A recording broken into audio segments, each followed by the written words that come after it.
Assalamualaikum warahmatullahi wabarakatuh. Baiklah, kami dari kelompok 4 akan membacakan hasil diskusi kami yang berjudul tentang gambaran umum akuntansi pemerintahan berbasis aktual mata kuliah akuntansi keuangan daerah.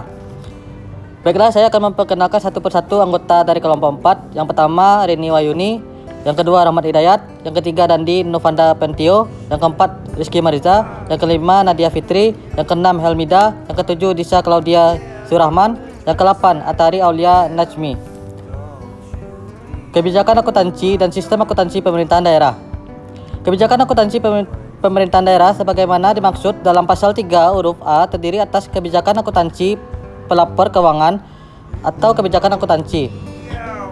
Akuntansi kebijakan pelaporan keuangan sebagaimana dimaksud pada ayat 1 huruf A memuat penjelasan atas unsur-unsur laporan keuangan yang berfungsi sebagai panduan dalam penyajian pelaporan keuangan. Kebijakan akuntan sebagai dimaksud pada ayat 1 huruf B definisi, pengakuan, pengukuran, mengatur pengungkapan transaksi atau peristiwa sesuai PSAP atas penilaian, pemilihan, metode akuntansi atas kebijakan akuntansi dalam SAP. B. Pengaturan yang lebih rinci atas kebijakan akuntansi dalam SAP. Materi selanjutnya yaitu yang keempat, kebijakan akuntansi pemerintah daerah sebagaimana dimaksud pada ayat 1 berlaku bagi entitas akuntansi dan entitas pelaporan pemerintah. Yang kelima itu kebijakan akuntansi pemerintah daerah sebagaimana dimaksud pada ayat 1 diatur lebih lanjut dengan peraturan kepala daerah. Yang keenam itu panduan penyusunan kebijakan akuntansi daerah sebagaimana dimaksud pada ayat 1 tercantum dalam lampiran 1 sebagaimana pemerintah bagian yang tidak terpisahkan dari peraturan menteri ini.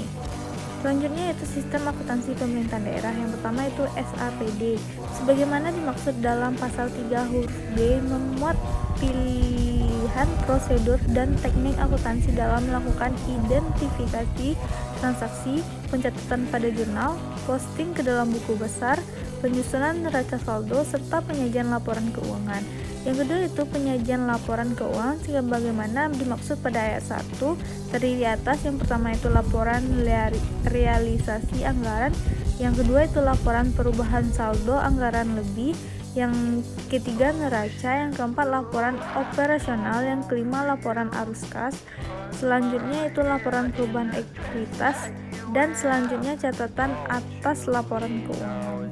Selanjutnya, SAPD sebagaimana dimaksud dalam pasal 5 ayat 1 terdiri atas A. Sistem akuntansi PPKD dan B. Sistem akuntansi SKPD.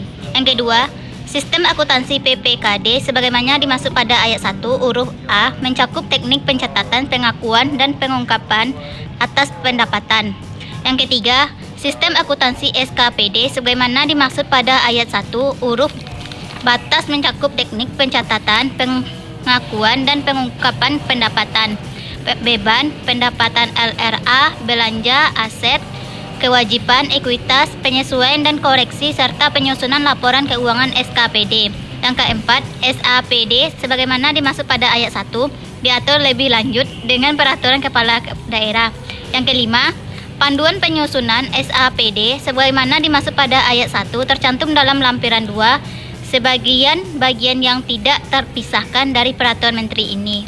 Ya, selanjutnya PP 71 per 2010 sampai PMDN 64 per 2013 bahwa untuk melaksanakan ketentuan pasal 7 ayat 3 Peraturan Pemerintahan Nomor 71 Tahun 2010 tentang standar akuntansi pemerintahan, yaitu perlu menetapkan peraturan Menteri Dalam Negeri Republik Indonesia tentang standar akuntansi pemerintahan berbasis akrual pada pemerintahan daerah yang mengingat yang pertama Undang-Undang Nomor 32 Tahun 2004 tentang pemerintahan daerah, Lembaran Negara Republik Indonesia tahun 2004 nomor 125 tambahannya Lembaran Negara Republik Indonesia nomor 4437 yang sebagaimana telah diubah beberapa kali, terakhir dengan Undang-Undang Nomor 12 Tahun 2008 tentang perubahan kedua atas Undang-Undang Republik Nomor 32 Tahun 2004 tentang aturan daerah, dan Negara Republik Indonesia tahun 2008 nomor 59 dan tambahannya Lembaran Negara Republik Indonesia tahun 2008 nomor 4844. Yang kedua, Undang-Undang nomor 39 tahun 2008 tentang Kementerian Negara Indonesia tahun 2008 nomor 166 dan tambahannya Lembaran Negara Republik Indonesia nomor 4916. Selanjutnya, ketiga, Peraturan Pemerintah Nomor 8 Tahun 2006 tentang Laporan Keuangan dan Kinerja Instansi Pemerintahan. Lembaran Negara Republik Indonesia Tahun 2006 Nomor 25, tambahan Lembaran Negara Republik Indonesia Nomor 4614. Nomor keempat yaitu Peraturan Pemerintah Nomor 71 Tahun 2010 tentang Standar Akuntansi Pemerintahan.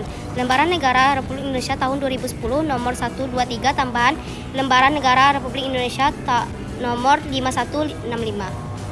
Struktur Bagan Akun Standar.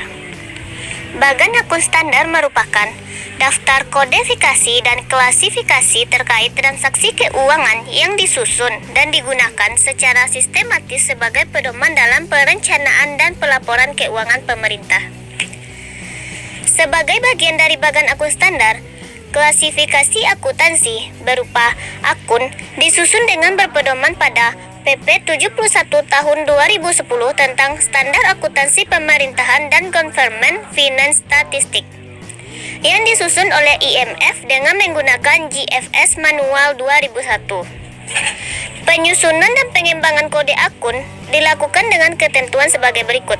Yang A, akun neraca dengan kodifikasi diawali angka 1 untuk aset, diawali angka 2 untuk kewajiban, dan diawali angka 3 untuk ekuitas.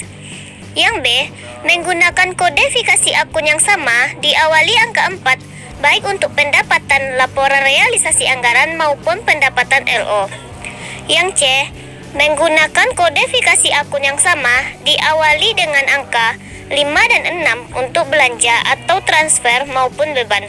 Yang D, menggunakan kodifikasi akun yang sama diawali angka 49 dan 59 untuk pendapatan LO dan beban yang tidak akan terdapat pada pencatatan basis kas seperti penyusutan, beban amortisasi, beban pengisian piutang tidak tertagih. Yang E, menggunakan kodifikasi akun yang diawali angka 7 untuk pembiayaan. Yang F, menggunakan kodifikasi akun yang diawali angka 8 untuk transitoris. Melanjutkan dari materi sebelumnya, yakni peraturan terkait BHS antara lain. Yang pertama, PMK 214/PMK.5/2013 tentang bagan akun standar. Yang kedua, Dirjen Perbendaharaan nomor 211/PB/2018 tentang kodifikasi segmen akun BHS.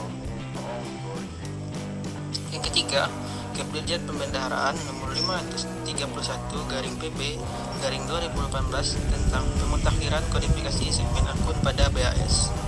Yang keempat, Dirjen Perubahan nomor 668/PB/2018 tentang perubahan Cap 531/PB/2018. Yang kelima, Cap 154/PB/2019 perubahan kedua atas Cap 531 tentang pemutakhiran BHS. Yang keenam, keputusan Direktur Jenderal Pembendaharaan nomor Cap 135/PB/2020 tentang pemutakhiran kodifikasi segmen akun pada bagan akun standar pada tanggal 23 Juni 2020 yang di dalamnya memuat penambahan segmen akun khusus. Kondisi pengelolaan keuangan daerah dengan mendasarkan kepada Peraturan Pemerintahan Daerah Nomor 58 Tahun 2005 tentang pengelolaan keuangan daerah, bahwa ruang lingkup keuangan daerah yaitu meliputi yang pertama, hak daerah untuk memungut pajak daerah dan retribusi daerah serta melakukan pinjaman. Yang kedua, kewajiban daerah untuk menyelenggarakan urusan pemerintahan daerah dan membayar tagihan pihak ketiga. Yang ketiga yaitu penerimaan daerah. Yang keempat, pengeluaran daerah. Yang kelima, kekayaan daerah yang dikelola sendiri atau oleh pihak lain berupa uang, surat berharga, piutang, barang, serta hak-hak lain yang dapat dinilai dengan uang, termasuk kekayaan yang dipisahkan pada perusahaan daerah. Serta yang keenam yaitu kekayaan pihak lain yang dikuasai oleh pemerintah daerah dalam rangka penyelenggaraan tugas pemerintahan daerah dan garis miring atau kepentingan umum.